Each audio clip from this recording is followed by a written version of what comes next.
All right. Good afternoon and good morning, everybody. Welcome to the 25th edition. And this is our third March edition, which is kind of exciting. We've gone around 3 times now for the month of March. But my name, of course, is Nolan Duda. I'm the Client Experience Manager for IdealTraits. And we have a little bit of a unique success spotlight here. I got stranded in Orlando this week. So we're doing it remotely. First flight available wasn't until Friday, and then I just decided to stay through the weekend. So we're going to try to do this through the laptop and do it a little bit unconventional. But with that being in mind, we still do have, of course, an exceptional guest. So today's guest is going to be Alex Rivera. She's a farmer's agency owner in Rancho Cucamonga. Sorry, we spent like 5 minutes trying to figure out how to pronounce the city, so I apologize. She currently has 6 employees, is a Toppers Club agency with farm students in the top 10% of farmers agencies across the country. Opened the agency originally in April of 2020. So before that, was working in a district office as an agency business consultant, but then went through the protege program, which was relatively new to farmers, and was one of the first people to go through that and graduate. And now, 6 years later, here she is. And also, too, use the question and answer. Usually I tell you to bring in the comments there, but it was actually Alex's birthday on March 7th. So March Alex's birthday. I, of course, made a mention to reach out to her on that day, but I told her I would not mention it here on, I suppose, the broadcast, but we're going to do that. So in the Q&A, if you're feeling up to it, throw Alex a happy birthday or happy belated birthday. So a little bit of a long intro, a little bit longer than we had practiced, Alex, so I put curveballs, but thank you again for taking your time. I know that you were traveling this week and will be traveling again next week as it is convention season. So I appreciate you carving out some time here for us. Thank you. Of course. Yeah. And thank you for, still troopering through with the delayed flights and having me on. No problem. No problem. All right. Well, as we do in pretty much all of our success spotlights, Alex, if you want to, I know I gave a brief introduction into your history of how you became an agency owner, but if you want to provide maybe some more context and what's kept you in the business and I guess why you wanted to become a business owner in the first place, I think would be a good place to start. So I originally did start at a district office. I was about 20 years old. I had no experience whatsoever. I worked at Starbucks and I was I use the term loosely, bookkeeper for a jewelry store. I just entered things in QuickBooks. And I think I worked at a country club as well at the same time. So I had no experience. I didn't like the store manager I worked with on Starbucks. So I just started applying to anything that had office experience. And the district manager I ended up working for did give me a shot to work in his office. To start as an administrative assistant. So at the very bottom, doing reports. Eventually, he did help me become licensed to understand and help the agents better on the reports and the policies themselves and what they're selling.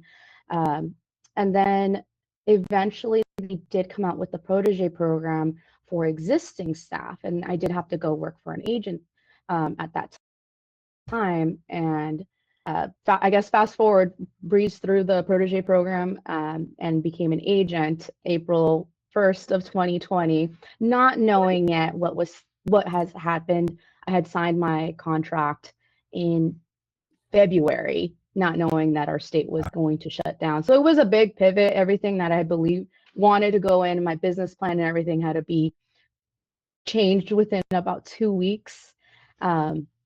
But I've stuck through it. I think just keeping a positive attitude and knowing the insurance is cyclical, that eventually it'll turn around, which luckily for us in California, it's really starting to open up now. Which is good. Long time coming on that. Right? Yeah, right. Yeah, and it's so interesting you say that, like coming from, it sounds like, the country club and Starbucks and the jewelry store, because last month, Shelly Wade was our guest, who I know you know too.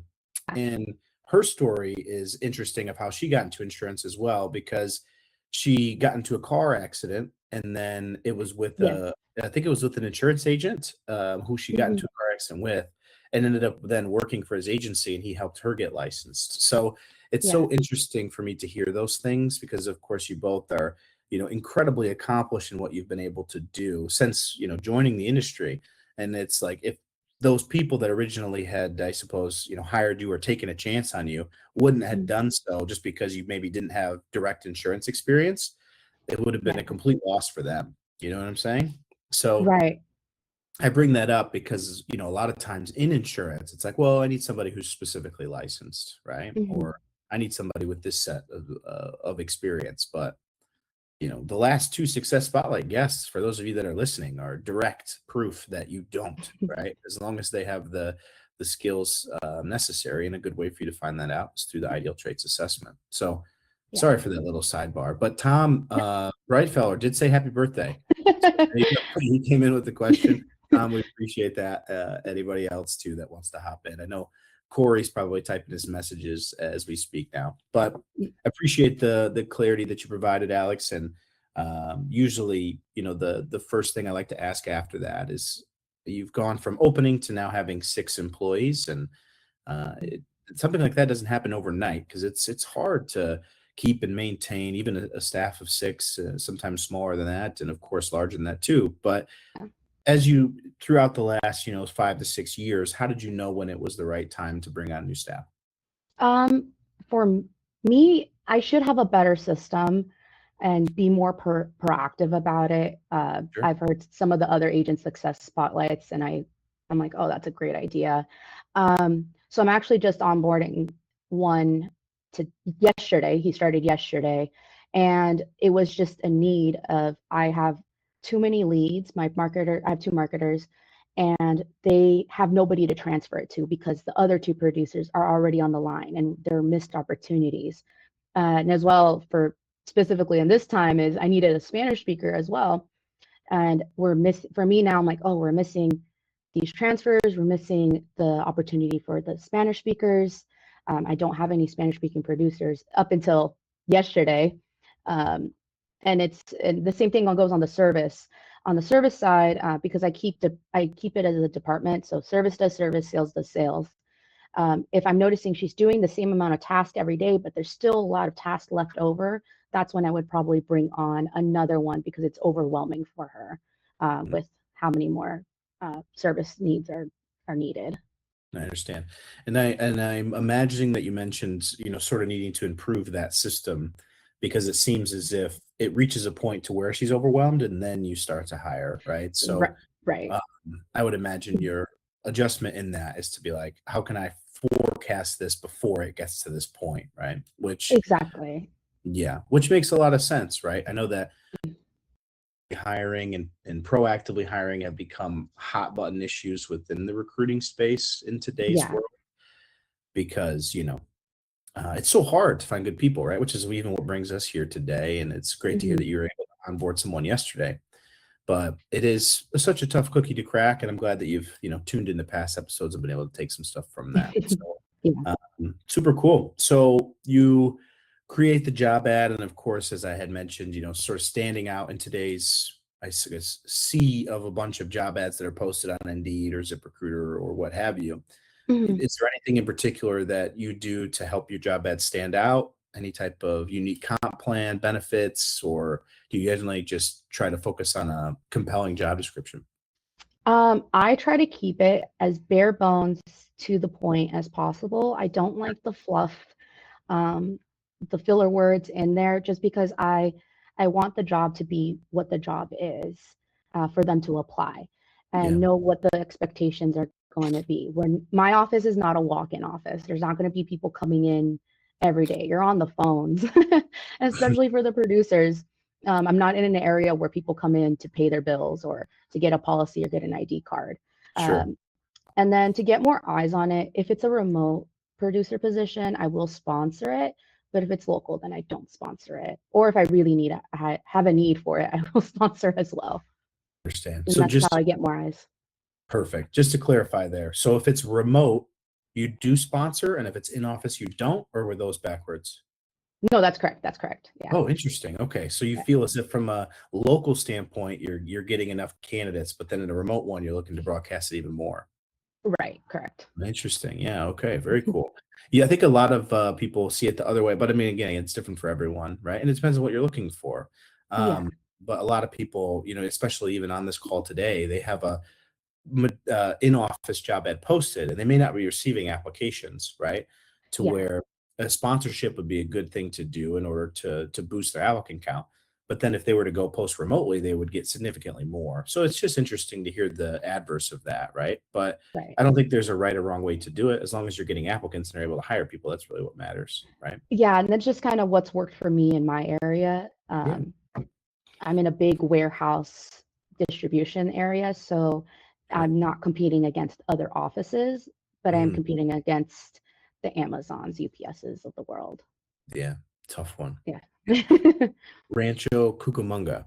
Correct. Got it. All right. Very good. He'll never forget it now. Well, yeah. All right. Very cool. So, all right. So you get candidates in the door and sponsorship, again, always recommended. Like, just to reiterate it for those listening, again, if you are not getting enough applicants, sponsorship is a good thing to look into. You can oftentimes spend $100, $200, and it'll significantly boost your applicant count. And then you're able to make a hire all the more faster. So, again, look into sponsorship if you're not already doing it. But Alex, you have candidates rolling in the door now. What happens next once they start applying? So I do everything through IdealTraits, and it's just more so for me not to have to post it and remember all the um, job boards. Yeah. I and having it centralized. And then I use the feature where it tells them if they don't do the assessment immediately, it gives them the nudge to do it again.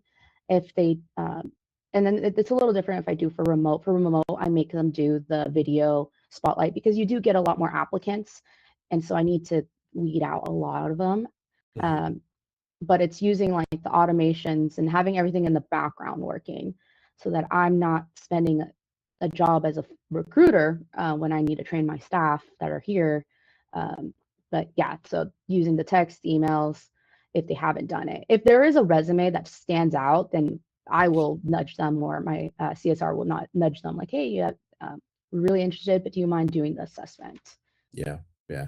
And that makes a lot of sense. So then in that sense, if someone doesn't complete the assessment, do you just move on?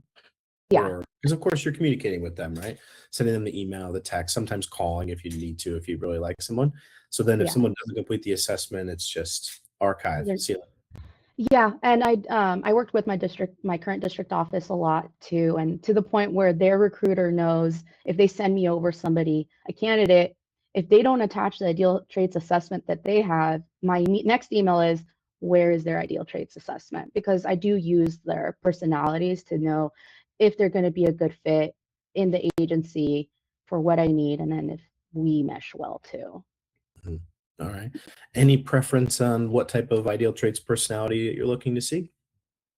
Not too much of a preference. I can tell you that there's two that I do not hire, and it's one because it's never something that I'll need in my agency, and the other one is just I think it's a personality thing that I don't get along with.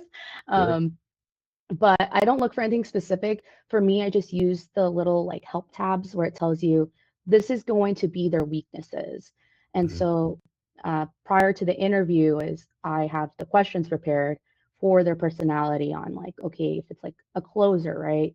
They're close, close, close. I need to slow them down just a bit to make sure everything is underwritten correctly. How do they check their work? So knowing how to interview them and then train them for that specific thing. Makes a lot of sense. How do you feel about a persistent personality? Oh, I like persistent. Yeah, Yeah. I'll Some would hire say them. it's the best one. Well, I'm a closer, so that's how I know the closers very well. Yeah, yeah, yeah. All right, fair enough. It seems like you've got the assessment pretty ingrained into your process, right? All jokes aside. So it seems like you're very in tune with being able to interpret the assessment and read all those things. And of course, that makes sense since you've been using it for so long. But for those of you that were listening, like if you click into an employee's profile, go to their personality section and hover over the numbers that are a part of the performance index. That's what Alex is talking about when she's saying the helpful tabs that will pop up. So really good stuff there that can sort of help you with the interpretation of what the numbers mean. And then if you click into the learn more section to be able to get the full article of the assessment, there are interview questions that are there that are geared toward a specific personality. So then instead of making just vague questions, you're able to have them be specific to how that person's I suppose, brain functions, right? So Yeah. really good tips there. But yeah, using it in general, I mean, what are the two that you stay away from? I'm sure we could add some flavor to that. You don't have to give a Um, brief as to why, but okay, it's a networker, yeah. and then I think the other one was I forgot what it's called, but they it's not the researcher, but it's somebody that like they narrow down to everything. But I don't get a lot of those. For me, I'm like they would Perfectionist. make what was it? Perfectionist. Perfectionist? No. It'll come to me later. I don't have it, but normally I come against networkers a lot. And they're great at talking, they're great at interviewing, but they can't do anything and I can't work with We've that. talked about that quite a bit. Bill had asked Bill Durant. Good to see you, Bill. Hope all is well. He said engineer. Yes, that one. Yeah, it sounds like maybe Bill has had the same experience as you.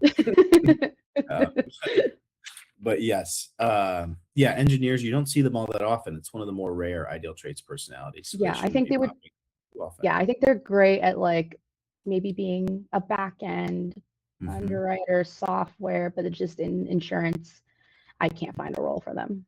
Yeah, it does fall under the more of the admin or auxiliary role in like Yeah. in preferred setting. So, and it's not surprising to hear the networker either. I mean, in 7 years of being with Ideal Traits myself, I've heard of one agent who loves networkers, and it is Jeremy Olson. But Oh, okay. yeah, so he's a big fan of networkers. I'm sure that that still might be the case. It's been a while since I talked to him. And then Yeah. Bill said that his wife's an engineer, so maybe I spoke a little too soon. Oh. But yeah, all right. But I'm sure, hey, if you're listening and you have some experience using the assessment, maybe type in what personalities you like and maybe ones that you typically stay away from. But all right. So the assessment is complete. You've been communicating with these candidates. Do you find yourself needing to change the way that you're communicating with a candidate based off of their preference? Or do you try to keep Um, it pretty consistent with what you do? So, like, for instance, I text every candidate every single time, regardless, or if they're engaging in email or if they prefer a phone call, do you adapt to that at all? um, initially between email and text, it's whatever they respond to. Yeah. Uh, and then in the end, I do end up calling them for an interview. Uh, so that end process stays the same, but that's if they get to it. So with the ideal traits assessment, I also look at their motivation, their problem solving, and the short answer too, before they even get to that point. Yeah. Is there a specific problem-solving score that if they fall below, then you're like, "I don't really know if this is gonna be a good fit," or do you kinda Yeah, just sit and oh, go ahead. if they don't hit at least 8 of them, because there's so another agent had told me the best version you're going to get of a candidate of a future employee is going to be when they're applying and during the job interview. And I need staff that know how to. I give them all the resources to look up the answer to questions. And yeah, there are people who are going to look up the answers for the problem solving. Good. But if you're getting less than 5 and you're spending 2 hours on the problem solving one, I don't have time for that in the agency. Yeah. Um, but if somebody gets them all correct in 30 minutes, they probably Googled some of them or used ChatGPT, but that's fine for me because it means they're using all the resources available around them and they're trying to give me their best version of themselves. Yeah, the age-old discussion, right? Like, would Mhm. you rather someone just sit and get the answers wrong, or would you rather have someone be creative and use something like ChatGPT to figure it out, right? I mean, Yeah. it's tough, but in a world where AI or I mean, just AI for that instance is becoming incredibly popular, even within, agency life, they need to be able to use those tools. So I would say that it's a good thing that they're using it even when they're going through your interview process too, no? Yeah, yeah. Like I think we've gotten past that. The I don't want to use it. It's okay. How do we adapt to it? How do we make it useful for us? They are going to use it. How do we find out that they're not using it for every single thing? Which is why I like the video for the remote because when they're doing the video, a lot of times you can track their eyes, and if they're reading a script, it's like, well, you should have at least rehearsed it a couple of times instead of reading a script Yeah. from it. Yeah. Yeah. And I'm sure, we talked a little bit about the video interview now to this point as sort of Mhm. your next step after the assessment. And I'm sure that it's been a huge help in terms of increasing your show up rate, right? Because I know that I think it was Embrace last year. We had talked about how candidate show up rate was kind of lacking a little bit, right? Yeah. So if you want to talk towards, I guess, the convenience of the video interview a little bit, I think that that would be good too. Yeah, so I got to a point where I was double booking interviews because I knew one of them won't show up. And sometimes both didn't show up. And instead of blocking out a whole 5 hours for interviews and maybe two people show up, it shows the video interviews show me who's actually interested and it helps me block out my day a lot better. And that they're actually interested in the job. They're not just applying just to apply for whatever reason it may be. Yeah, and I mean it's very convenient for the candidate as well, right? Because at that point, if you think about what your perfect employee looks like today, there's a really high chance that they're working somewhere else, right? Like Mhm. like just in general, not you specifically, Alex, but like everybody's perfect employee, they're not just sitting there waiting for me to post a job ad about how I'm hiring, right? Like they're in the workforce doing what they can. So then allowing them the ability to do the video interview in the morning, during their lunch break, or in the evening just adds less friction to the interview process, right? And now hopefully you're not double booking interviews. That's crazy that you had to do that. That sucks. Mhm. Sorry. But hopefully it sounds like it's fixed now, yeah? Yeah, yeah, and even the in-person. So the video is just for the remote. In person is a little different, but they tend to show up at least. Which is good. All right. Mhm. Fantastic. So you go through that first initial interview. Is there more to it than that? Do you have them meet with the team at all? Do you have anybody else involved in your process? Maybe any role play types interviews that you may conduct? Anything, I suppose, that's unique to your process that happens after, I suppose, that first interaction? After the interview, no. For me, at the point of the interview, they're already hired. I'm just seeing that they are them, and there's nothing, no red flags. They know how to speak correctly. At that point, it's just meeting them, uh, honestly. I think just the different thing I do during the interview process is I do ask them, because I do tend to hire with no experience, is what are your auto insurance limits and how did you pick those? And then from there, kind of see, did they go online, pick the cheapest rate? And there's no right or wrong answer, but I'm just curious to know where they're at. But I do like those who say, well, I'm not sure. My agent picked it for me and they have higher limits. I'm like, okay, well, you're willing to learn from somebody else. Did you get a little higher extra star from me? That's a really good question Mhm. because then, you could have somebody come into your agency who's like, I don't know if this has ever happened, but like super well versed. They're like, oh no, I picked this because it's the best coverage for the best price, which again, I think is probably more rare. But nonetheless, like when they do that, then they understand that they can sell through the conversation of coverage rather than just focusing on price, right? Right. Yeah. That's interesting. Never Yeah. heard that So question before. That's a good one. I learned that one from the agent that I worked for prior. I don't know if he still does, but I kept it. And then from there, sometimes if they do know what, I can tell that they know what they're talking about. I'll ask, oh, do you have that with whoever has your homeowner's insurance? And if they tell me they're a renter, it just kind of moves on from there. So I'm seeing what they know already. Understood. Yeah. Mhm. Fantastic. Well, sounds like we've gone through the hiring process, right? So creating the job, and just to reiterate, keeping it short and straight to the point, right? No fluff, making sure that they understand what the job is going to entail, and again, getting right to the point. Sponsoring your job ad if you need to, but also being open to remote and unlicensed folks. It sounds like Yeah. focusing on the assessment. If they don't complete it, then you'll move on, but making sure that you're calling, emailing, and texting them, and then running them through the video interview, and then maybe one more interview, and then asking those setup questions, right? So that seems to be the process for you, which I think is a really good one, and is rooted in just nothing that's out of the ordinary. So No. it's convenient in that too, because as I told you, when I talk to a lot of folks that will come on to Success Spotlight and be a guest, when they initially, I asked them to be on, they kind of respond with the same thing that you did, where it's like, well, I don't really have anything to share that's like life-changing. I'm like, Yeah. the good news is that generally nobody does. It's always the consistent approach is Yeah. done well, and you've been able to craft it. I'm sure back when you first started doing it in 2020 or 2021, there's Mhm. things that you got rid of that were just not working, right? Oh, yeah, and especially because I had to hire immediately 2 staff members, Yeah. and even though I had experience, it was during COVID, so it was adapting to a completely different thing. But yeah, that's my thing is I want to be straightforward. And even in the interview, I'll still tell them so I can see their reaction when I tell them, hey, these are your expectations. I expect you to be on the phone at least 3 hours a day or 100 to 150 calls or dials a day. Not the numbers higher actually, but to see if, like, oh, ugh. And if they have like a weird reaction, it's like, well, I don't want that person because they already think that's too much. I don't want to downplay what the expectations are in the agency. Yeah.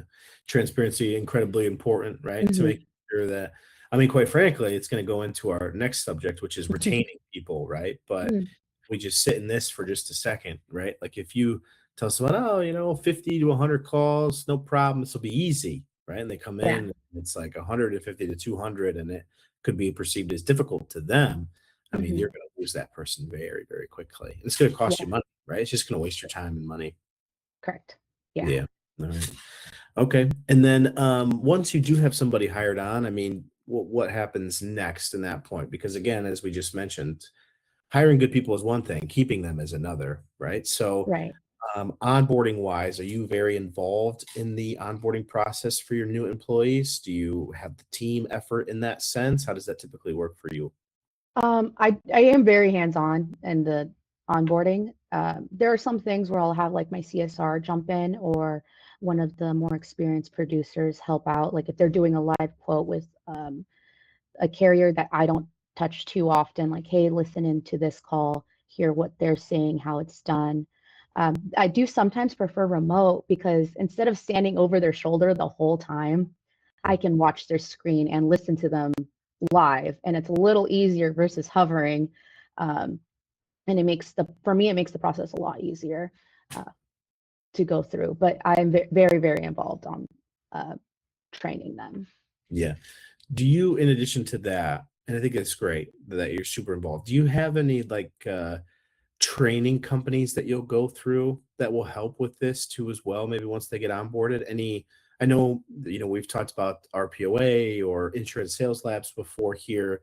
Have you Mhm. ever dabbled in any of those or use those as a part of your training too as well? I'll try every one of them. I'll go through it myself too, so that it's aligns to what I'm wanting in the agency. It just depends on when it is. But I'll actually have them do that training first before anything else. Before Oh, we teach, yeah, before quoting, before this is what how to quote an auto. This is how you're supposed to sound on the phone, and this is how to explain it to somebody that doesn't know insurance and that they're not licensed. That's how they start mhm. initially. And then Okay. a lot of role plays. A lot of role A plays. lot Yeah. of role plays. Yeah. If they're scared of role playing, they're probably not a good fit. Yeah, exactly. If they're shy, if they're like, oh, I don't want to, it's not going to work. Yeah.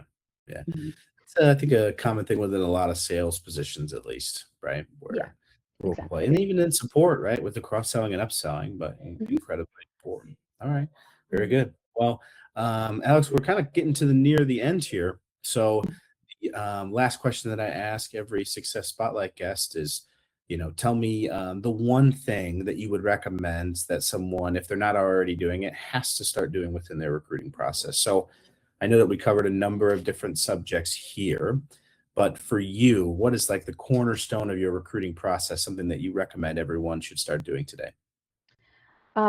I think including myself, I should be more better on it, but always having the job posting up and always blocking out that time to hire somebody. And so you're not in a scramble looking for somebody else because it is a ramp up period. So that way, if there's some overlap, to just have somebody ready to go um, to hire. I do always have the job posting up, but am I proactive on it? Not always, but that's something that I also need to work on. I get it. We get Yeah. super busy. Um, But yeah, that's the thing, is just always be hiring and just being transparent from the beginning. This is what the job is. These are their expectations. Really good. Yeah, the Mhm. transparency is huge, right? Yeah. Then, Alex, we need to get you more involved with automated workflows. And I would bet the other folks that are on here too as well, I promise you, I've been doing this for a long time. Automated workflows is the most underrated feature within IdealTraits. If you're looking to make your hiring process more streamlined and easier, use the automated workflows. I promise you. And if you need help, I will help you. But I promise you, it is the most underrated feature. So really help in terms of making you make just the passive recruiting way easier. Mhm. So a Right. really good mention there from Alex. Like if you get to the point where you need to hire, it's so annoying. Like you guys know, it's super annoying to be like, oh well, it's time to hire somebody. We got to start this Mhm. 45 to 60-day cycle, right? So automated workflows can eliminate that cycle and can make it way easier when you're actually in it too as well. All right. So Alex, thank you again for being a guest again. I know that you were traveling this week with our friend Kay, which is very nice, and then going to the insurance growth conference next Right. week. So for anybody that's listening that is attending that too as well with Vlad Trichenko, Ideal Traits will be represented there. So make sure to stop by the booth and say hello. But appreciate you all for hopping on. I know March Madness started today, so hopefully your brackets aren't already busted. But nonetheless, Alex, happy birthday. Thank you again. And Thank you. see you next month in April for our next Success Spotlight with Danny Day. Thanks, everybody. See you. Thank